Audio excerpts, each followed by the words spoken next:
Good morning, everyone. My name is Leecia Welch, and it is truly an honor to be presented with the 2021 Janet Reno Endowment Women's Leadership Award.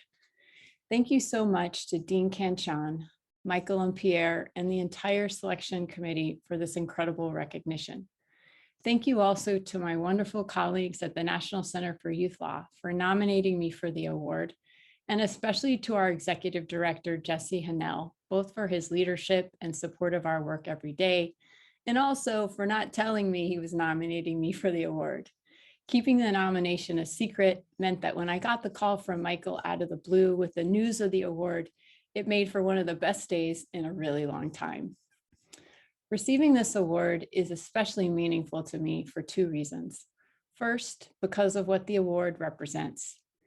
Attorney General Reno's career, values, and legacy have inspired so many of us to serve our communities, and especially to serve children, and quite simply, to do what is right. Second, because being honored with this award places me in the esteemed company of Marian Wright Edelman, founder of the Children's Defense Fund, Fatima Goss-Graves, president and CEO of the National Women's Law Center, Judge Cindy Lederman, and Jennifer Rodriguez, executive director of the Youth Law Center. Although each of these women are truly heroines, I have to give a special shout out to Marian Wright Edelman, whose groundbreaking work as a lawyer and civil rights activist on behalf of children inspired me to pursue a career in children's law. It was through her example that I became aware such a legal career was even possible. I've also been incredibly fortunate for the leadership and mentorship of Ms. Edelman's husband, Peter Edelman, who is the president of the National Center for Youth Law's board for more than 20 years and continues to be a luminary and champion of children and families. I feel incredibly fortunate to wake up each morning and pursue a career that I love. As many of you know firsthand, children's advocacy is not always the easiest job, but for me, the challenging aspects of the work are far surpassed by the joy and inspiration my colleagues and our clients bring me nearly every day. Over the past year, I've reflected more than ever on what it means to pursue truly client-centered advocacy. I've been working to learn from past mistakes with clients where I did too much talking and not enough listening. As I was thinking about what I most wanted to share with you all today, I decided that what we could all use the most was perhaps some words of hope and inspiration. And in my experience lately, no group of children has inspired me more than the children we represent in the Flores case. For that reason, I would like to dedicate this award to them and to share some of their dreams with you. For those who may not be familiar, the Flores case was filed by my colleagues at the National Center for Youth Law, along with attorneys at the Center for Human Rights and Constitutional Law back in 1985 to address the mistreatment of immigrant children in federal custody. In 1997, when Attorney General Reno was in office, the Clinton administration entered into a landmark settlement of the case that exists to this day under the supervision of federal court judge Dolly G. The settlement sets national standards for the detention and treatment of immigrant children in federal custody and requires that children be placed in state licensed facilities. It also requires the government to release children to family members without delay. So our role as Flores Counsel is to ensure that the government is holding up its end of the agreement. We have the ability to go into facilities where children are in federal immigration custody, to interview them, to understand the conditions they're experiencing, and to evaluate whether that reflects compliance with the agreement. And when we have concerns, we can go to court and file a motion to enforce the Flores agreement. As you might imagine, the policies of the previous administration repeatedly violated the requirements of Flores. Trump even made its eradication a central focus.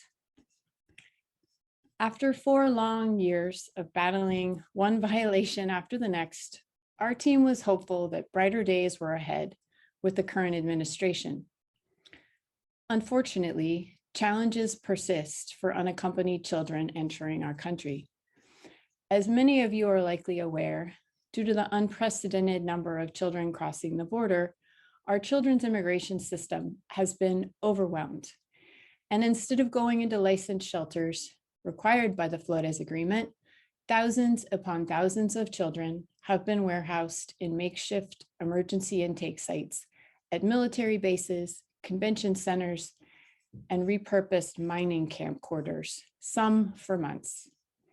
Since March, our team has been visiting these sites and documenting the stories of our clients in an effort to enforce their legal rights in court, raise public awareness, and perhaps prompt congressional action. The scenes we have witnessed of thousands of traumatized children packed into soft-sided tents, spending most of their days confined to cots with minimal activities or support, have left us feeling devastated, and we have repeatedly sounded the alarm. Improvements have been made, but far too many children continue to suffer in unacceptable conditions. Right about now, you might be thinking, wait a minute, didn't she say she was going to offer words of hope and inspiration?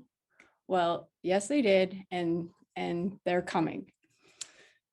Despite past trauma histories, treacherous journeys often traversing multiple countries, and pretty awful conditions once they finally made their way across the border, the children that we have met at these sites have been truly inspiring.